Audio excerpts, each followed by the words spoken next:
Hi friends, welcome to our channel random bus. Bigg Boss show పేరుకు తగ్గట్టే reality show అన్నట్టుగా ఉంటుంది. ఇక అసలు విషయానికి వస్తే లైవ్లో ఒక సంఘటన చోటు చేసుకుంది.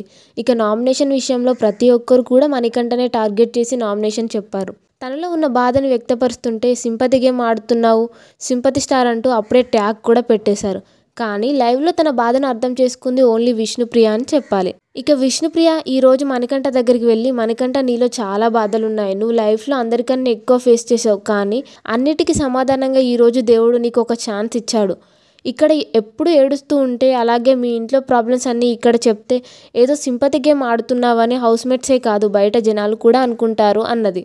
అంటే నేను జరిగినాయే కదా చెప్పాను విష్ణుప్రియ, జరగనివి కాదు కదా. నేను లైఫ్లో చాలా కష్టాలు పడ్డాను, చచ్చిపోతానని అనుకొని కొండ మీదికి వెళ్ళి మళ్ళీ వెనక్కి తిరిగి రావడం ఏందో, బిగ్ బాస్ హౌస్లో పడటం ఏందో నాకు చాలా ఆశ్చర్యంగా ఉంది. నేను పడ్డ కష్టాలు లైఫ్లో ఎవరు పడి ఉండరు. ఎందుకంటే మన లైఫ్ అతి ముఖ్యమైన పార్ట్ ఏమన్నా ఉంది అంటే అది పేరెంట్స్ అని చెప్పాలి.